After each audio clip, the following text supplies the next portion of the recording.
Tuesday, 12:30, and I'm so excited to be with you again. And we're here today for our next edition of the Mindset Michele TV show. It's a beautiful day again, wherever you are in the world. I hope that the sun is shining for you as well, and that your day is going fabulous. So today's extra special guest is the fabulous, the wonderful Sarah Denholm. Now, Sarah is this incredible presentation skills teacher, professional trainer. She runs workshops. She has a business called Improve Your Public Speaking. And she's been helping people like you and me become better speakers for many, many years now. And she's got lots of skills and experience. And we'll also find out today a little bit more about who is Sarah and what makes her tick. So hello, Sarah, and welcome to the show. Hello, Michelle, and thank you very much for having me on. I'm very excited to be here. Wonderful. And would you like to tell everybody a little bit more about yourself and what some of the key things or interesting things from your background? Ooh, okay. Well, I suppose one of the main things is the fact that I used to be a classical pianist. That was my background, professional pianist, and I suffered a lot with performance anxiety and going on stage, and I really struggled to do that a lot. And when I was in my 20s and I grew up in the UK, I went off to music college, and it's a really cutthroat environment, music college. It's not this touchy-feely, friendly, everyone's making lovely music together. I mean, part of it is, but the other part is just sheer competitive. I want that concert and I don't want anyone else to get it, and all of that was going on. And I became incredibly stressed by the whole thing, and my body broke down, and I found that I couldn't perform on stage any longer. I got severe eczema, which is not life-threatening, or very rarely life-threatening, but it does ruin the quality of your life. And I had to be hospitalized twice, and I was pumped full of steroids, and at one point I didn't leave my house for 3 months. And then when I went back out on stage, I had lost the ability to have people looking at me. And I think that's a real stress for a lot of people. Introverts in general, I am an introvert. Sometimes they don't like being watched. They don't like feeling spotlit. And I think the fact that I'd been going downhill and I looked so awful meant that I just didn't want to be looked at. So I couldn't perform anymore, and I was really struggling, and I was going to lose my career. And my way back was through learning how to speak in public, because I couldn't do that either. So I gradually started to do that. I started to get better at it. I moved to Australia, and I guess I just learned a way through, and I learned to live with fear and how to overcome that fear. And then people started to say to me, well, how did you do that? Can you help me? And now I've moved full time into this career. I've been doing this now for 12 years. My business has been running for 12 years. And I still play the piano, but usually just for fun. Yeah. So that's a long version of, yeah. Wow, but a very powerful version as well. I mean, to have, playing the piano, you must have started that from when you were very young and been very, very passionate about it. It's something that people are passionate about because it takes so many hours of practice to become good at it. It does. It does. That's so true. You spend a lot of hours in a room on your own. It's quite a bizarre thing to do in many ways.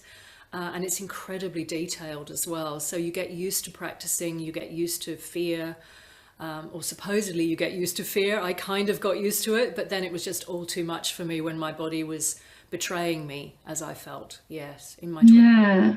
And it's very much like an elite athlete, somebody that gets up at 4 a.m. in the morning to go jogging or kayaking or whatever. It's those many, many hours alone doing those activities to become really good at them. And I really hear you and feel for you when you're talking about, you went to a college then and everything there was so competitive that it really shut down for you. It's interesting. And then, of course, moving countries as well. So that's another fairly big upheaval. And finally, in your story, starting a new business, that's another great leap of faith. Oh, isn't it just? Yes, yes. And I suppose part of my philosophy has always been that you don't even need to really believe in yourself. You just need to make a start, and then the belief comes. And yeah, so long as you keep moving forwards, it's something will work out in the end. Yeah. Yeah, and I find it fascinating that of all things that and all paths that you could have maybe chosen, um, as you describe it, your pathway back and your healing process was around becoming a public speaker and helping people to speak in public, Mm. which is kind of the opposite of your experiences from playing the piano and wanting to hide and protect yourself with what had been going on there. That's right. You kind of the opposite thing. So it really, I'd love, Lynn, to know what you think success means to you.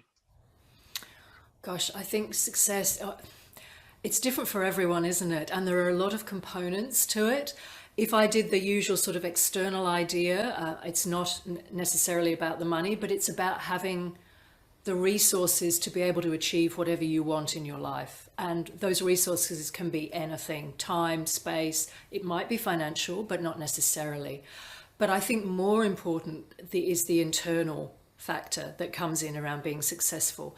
And I think for me, it's about understanding that it's being comfortable in your own skin, literally for me, because I wasn't for so long. I felt really betrayed by my own body. So it's feeling comfortable in your skin, it's feeling connected to other people, because that's really what I believe we're all here for. We're here for connection, we're here for growth. And it's also about being confident enough to take the steps that we need and not be derailed by either our internal voice, that I'm sure is something you work on such a lot with your clients, and also not being derailed by externally by what other people think of us. Because I used to be such a people pleaser and so desperately concerned and aware of what people were thinking of me or what I thought they were thinking of me, which is not necessarily the same thing.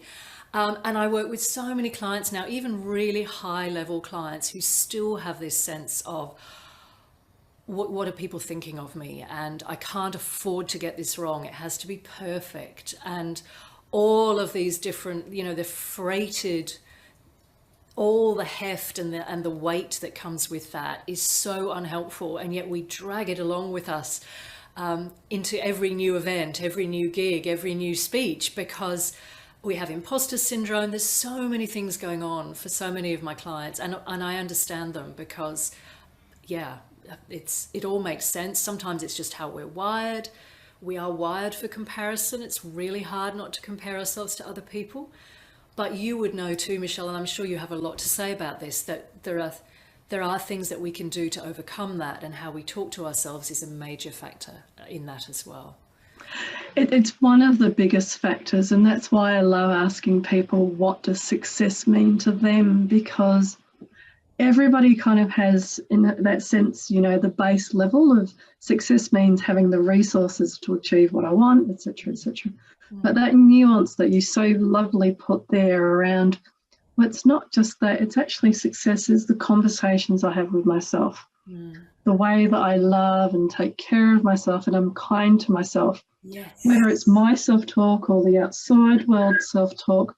Yeah. And that's why I love when this show, people describing success, because there is that kind of top layer, but then most people get to that second level. And that's really where that heartfelt level of success is, I got up and I was kind to myself today, or I, was kind to somebody else that was having a hard time. So those nuances around connection and the quality of life are so important, I believe. And it's fascinating, I think, that, again, coming back to as a performer and in that piano space,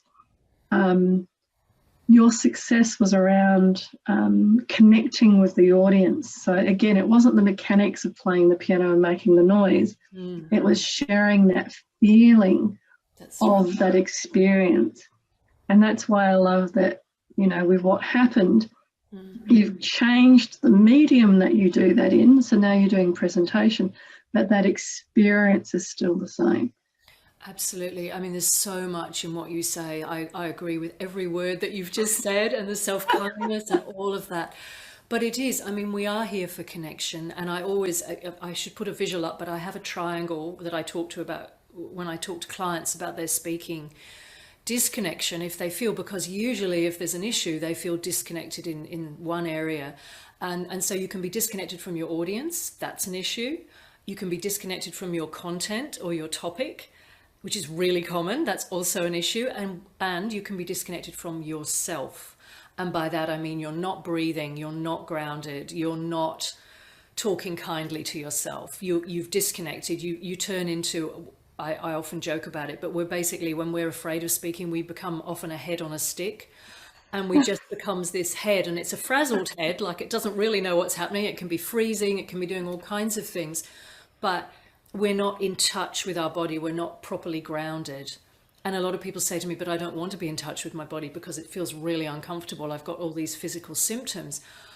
And that's very true. But a lot of what's happening is that we're performing split, and we're actually separating our body and our symptoms and trying to push them away, trying to suppress them.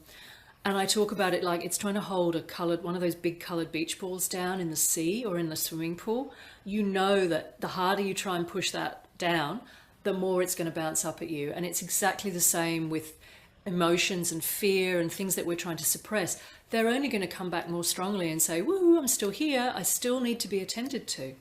And so it's that self-kindness, it's how we talk to ourselves, and it's not fighting, because as soon as we stop fighting, we don't have to perform split anymore. We can actually be integrated when we're speaking or when we're presenting. And that just makes all the difference. And I often say to clients, if they've got like shaky hands or something that's going on, for a start, it's not usually as visible to other people as it is to ourselves. When we feel that internally, it's magnified enormously because our system becomes very delicately tuned to what's going on, and that feels really bad. But if your hands are shaking, allow them, actually suggest to them, it's okay, you're shaking. That's fine, keep shaking. And what normally happens is that actually then the hands subside because they've been given permission to shake, rather than, oh God, I have to hold on here tightly and try and stop my hands shaking, as an example. Which is very, and that's a great example, because it's that permissioning of what your reality is in that moment to be able to do that moment. Hang on a second. See, I permissioned myself to cough. I know that feeling. I've struggled with that myself in the last week, so yeah. It's one of those funny things where if you're in the middle of saying something and then having to stop. Yeah. This is all really fabulous material. And so, Sarah, if people are listening and they're wanting to know what kind of mindset can they set up out of those wonderful points that you've been raising, what do you think would be like the three main ones that might help them with setting up that mindset for success when they're gearing up, presenting to the boss or presenting to a team or presenting on stage, whatever the format is? What would you suggest to them would be a couple of mindset tips? Yeah, absolutely.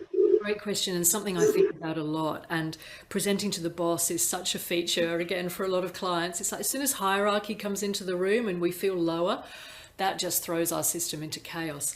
So I think one of the main things, and this is such an important thing I've had to learn, and it makes all the difference, is that to understand, I don't know, this is not necessarily great to hear, but it works. And the idea is that we often think we need more confidence, but actually what we really need is more courage. And courage is so often a precursor to confidence, that if we can go, right, I don't want to do this thing, whatever it is, but I don't want to go out and give this talk, but it's accessing that courage that we have within us, because we all have that. We're all very capable of stepping up with courage, but so many people get confused on how to access it, or they're not even aware that that is the thing that is most important. They go, oh, when I feel more confident, I'll feel better about this, but they don't make that necessarily that connection. It's making that join, isn't it? Yes. One of the teachers I came across years ago, he described it really well, I thought, in terms of fear and excitement, like love and hate. Mm, are actually opposites of the same emotion. mm, So fear and excitement are the opposites again. And yes. he described it really well, that if you're actually able to go into that fear, you Mm, can translate it into excitement. And it was fascinating to watch the process. And it's some of what we work with clients on as well, yes. because when you understand it's the same energy and it's the same emotion, Yeah. it's just either end of that emotion, Mm, then you can actually move down like that scale. mm.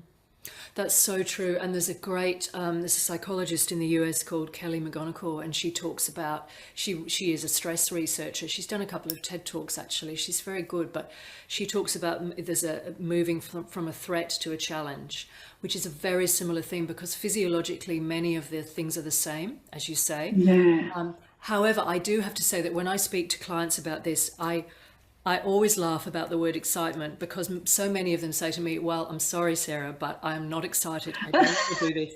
I go, "That's okay. We'll change the word excitement to energy because it's a similar thing, and they find that usually more accessible. That yes, we have the same physiological symptoms, but if we can see it as fuel, which it is, and it actually helps us to perform better, it's just about getting the levels right so that you're not overwhelmed and swamped and freezing or fighting or trying to run. So yeah, that's a really great point, Michelle. Totally agree with that. I think too that another thing, you're thinking about success and tips for success, another thing absolutely is consistency. And if we just keep plugging away, and that's what I decided to do when I started this business. I'd tried a couple of things before and I hadn't stuck at them, but I knew I wanted to do something else. I didn't just want to do music for the rest of my life. I wanted to use words, I wanted to express myself differently, verbally. And I went, you know what? I'm just going to keep going until I make it. Whatever that means to me, whatever make it means, I'm just going to keep going. Consistent small steps. And boy, does it take us a long way. And I know it's a cliche and I know we all know it. And it's like, yeah, I've heard that before. Yeah, we have heard it before. But it's the actual doing of it is just so, so powerful. I don't know what And I think again, like with where we started, when you were saying about, you were in music and then you've become a trainer in presentation skills, you've moved countries, you've this, you've that. All of that takes small, consistent steps. And I think people forget when they see like this mountain of going from here to here, that Yes. in their lives themselves, they already have examples of where they've gone from here to here, but they've forgotten that they took those small steps along the way. Yes, that's so true. And we look at this gap when we're starting something new. We look at this gap and it's like, oh, how am I ever going to fill this gap? It just can seem enormous and as though we can't achieve that. And you're absolutely right. That's the time where we do have to remind ourselves that that's how we do anything, really. And you just keep filling in the tiny little steps, and you'll be amazed how far it can take you. It's made all the difference in my life. I tell you, it really has. Yeah. Fabulous. Yeah. And I guess if I had one more point that I'd love to make about this, because I think it's just so, so important, and it's something I didn't do for a very long time. And that's this idea of keeping our word to ourselves. Ah, So many people keep their word, not everyone, like, unfortunately, it doesn't always happen, but so many people keep their word to other people. If they say they'll do something or they'll be there or they'll turn up, they generally do it because they feel obligated. It's in the diary, whatever's going on, they feel pressure from other people. But this idea, and I don't know about you, Michelle, but I used to let myself off the hook, like, all the time. And I would have a to-do list, just as a simple example. And even if there wasn't much on it, I'd be, okay, tomorrow became the thing. It's like, it's okay, I haven't done it today. Oh, that's a shame. That got in the way, justifying excuses, that. It's okay, I can do it tomorrow, or that will get done. And every time we let ourselves down by saying we will do something and we don't, our system, we just stop believing ourselves and we lose, I believe, a lot of self-worth, which is at the foundation of confidence and there's self-compassion, there's self-worth, there's all kinds of things, but that real bedrock of self-worth, feeling like, yeah, I am fundamentally worthy as a human being. I have a right to speak. I have a right to be here. That's just such a vital part. And if we are constantly chipping away, undermining at that by not following through on things we say we will, not only are we not consistent and not courageous, but we're not keeping our word. And that is a recipe for wasting years. And I speak from experience because I think if I could look back, I would have got onto that sooner. Yeah. And I think that you raise a really good point there about keeping our word to ourselves. And I think that is one of the things that comes with age, because it kind of shows a little bit more experience about when you've let yourself down or when you've placed other people's priorities above your priority. Yeah. I first came across this kind of concept when we were talking about agreements. And so, like you're saying, I agree to meet you here at this time and I'll do these activities before getting there. And so most people will stick to that. Yes. But if you make that same sort of agreement with yourself, okay, I'll work on this for this time and then I'll support myself by going for a walk at that time. Most times people will actually not keep those agreements and keep their word to themselves. And you're exactly right. The way that I describe it with people is it's about trust. So trusting that when you say something to yourself, that your word has value in it. Yes. As opposed to when you say things to yourself and then you don't follow through, then your word to yourself doesn't have value. And the good news is that with anything like this at all, it is, again, those little steps. So you start with small little agreements like, okay, at 10 o'clock I'm going to get up from the desk, even if I'm in a meeting or whatever, and stand up and stretch. And at 10 o'clock you do that, and then you go, oh, okay, you're like building those muscles. Exactly. I've kept that agreement to myself, so I can have confidence that my word is valuable to me. Yes. And then from there, kind of building with people outside of yourselves. But that's quite a profound point there you've raised, Sarah, about keeping your word to yourself. Yeah. I just think it's such a big one and it's often overlooked. And as you say, if you can just start really small increments and reward yourself when you've done it. I don't know what you think about reward, but I'm a big believer in that. It's like if you make a couple of unpleasant phone calls that you really don't want to make and you keep putting them off. And again, I talk from experience. It's like, they can sit on my list for a week. I'm just moving them on to the next day.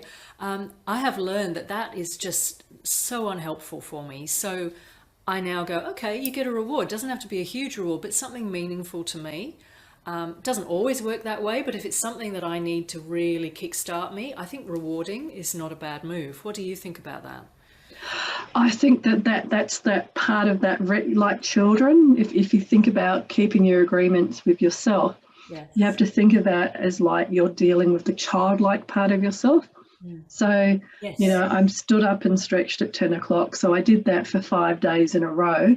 So on the weekend, when it comes to 10 o'clock, I'm going to stand up and not just stretch, but go for a walk around the block or something. So it's giving that reward, not for food or money or whatever, but in ways that then keep reinforcing those positive behaviours, just like you would with children, and treating that part of yourself that you think doesn't matter, but actually matters quite a lot in terms of keeping agreements with yourself, keeping your word with yourself. So that you're right in linking that from, I've done that, so I have this courage, I have this confidence, I have these other skills because I've built those foundations of I know that I can trust myself. Yes, I totally agree with you. Although I have to say sometimes food is a reward. Depends on how you see it, but I'm okay with that. I'm like, yeah, that might still be all right some of the time. But yeah, absolutely. It's whatever matters to you. And I love your point about the fact that we are small children and it's dealing with that small child part of us. And that's where all of this self-compassion, self-kindness, treating ourselves as we would around public speaking fear, a small child who needs to be looked after and told that it is okay. And I know it often doesn't feel okay, but there are so many things that can be done to work with that. It is quite possible to overcome speaking fear, coming back to that concept. It really is. And look, I was basically so terrible. I always say I was on the carpet in terms of ability and fear levels. I was just like, I'm not really here. Don't look, nobody look at me. And now I do it for a living. And do I still get nervous? Absolutely, I do, depending on the occasion or the audience, or if there's been a big break. You know, that consistency, that practice, such a huge part of it as well. But I know I can do it, and that's fundamentally what it is. It's that confidence to go, no matter what comes at me, I can deal with this. Yeah. That's wonderful. And it's from those consistents, like you were saying, the courage, the consistency, and then keeping your word to yourself. So you've built that foundation level so that, yes, you still, when you're speaking and working with clients, can have all of those emotions and that fear at times, but you can still work through it and keep growing from there. Exactly. Yes, exactly. And if one of those things on the day doesn't work for you, one of the others will. You know, if courage is failing you, just be consistent. Just go and do something, and that will help too. Or the other way around. Yeah. Yeah, I was writing something this morning and I was thinking exactly that, about how when I was doing some writing, and I was writing about how if you're doing something but you freeze, and then, you know, those habits and those patterns can kind of kick in because you've set it up as a pattern. So even if you're kind of stuck or whatever, and entertainers and speakers do this a lot, Yeah. because it's what can happen if the feelings get a bit overwhelming, Yes. like you're too scared or too this. But if you've got this pattern of, okay, I go from here to this, then that pattern can actually kick in. Yes, absolutely. Yes, yes, I love that. Totally agree with you. Yeah. Wonderful. So if people are looking to get in contact with you, what would be the best way to contact you? Oh, well, I'm on LinkedIn, and that would be, I do have a company page, but usually I'm posting more on my personal, so that's just under Sarah Denholm. And my website has got a lot of resources on there. I've got been blogging for, 10 years, over 10 years now. So a lot of articles, a lot of resources there, and that will tell you all about them. So that's improveyourpublicspeaking.com.au. Oh, fabulous. And we touched on it a little bit earlier, but just in terms of, I'm looking quickly at some of the comments and stuff on the social media. What would you say if you had the opportunity to go back to your younger self, to go back to the Sarah that was at college and dealing with the conflicting thing of you're there to do your passion of piano, and you've also got this strange competitive and aggressive kind of culture and world that you're in. And then on top of that, you then have your body reacting to all of the stresses and the dynamics. Yeah. What sorts of things would you say now to that younger Sarah? Oh gosh, that's a good question, isn't it? I would say be kinder to yourself. I think some of the time we're so hard on ourselves, and I really hated my body for such a long time, and that was a real waste of resources and energy. I would say be kinder, but then almost on the flip side, I'd say be bold. Like, people are not paying you as much attention or focusing on your flaws as much as you think they are. Don't get hung up on what other people are thinking of you. Just be bold, just be courageous, and take the steps and do the things that you want to do. Because honestly, now I'm in my 50s, I've never been so conscious of the fact that life truly is short. And I know it's cliche again, but it's so true. We're not here forever, and this is no dress rehearsal. We just have to do what we can do with the resources that we have, and we can do that. And yeah, that's what I would tell my younger self. Just go for it a bit more and be kind while you do it. And that's really, really wonderful advice. And it is sadly something that we come to more as we get older, that kind of just go for it and don't worry about other people. But I think that's the advantage of wisdom and age, and there's different things at different ages. So it is wonderful that now you're so much freer about that and able to share that wisdom and energy with others. So Sarah, it's been truly a pleasure to have you on the show this week. Thank you so much for coming on. Well, it's been an absolute joy to have a conversation with you, Michelle. I've loved it, and thank you so much for inviting me. Thank you so much. And so I can't believe these little half-hour tete-a-tetes each week. They're just so full of so much insights and wisdoms from so many special guests like Sarah this week and the many others that have been on now. But from my heart for this week now to your heart, be great, be fabulous, and be you.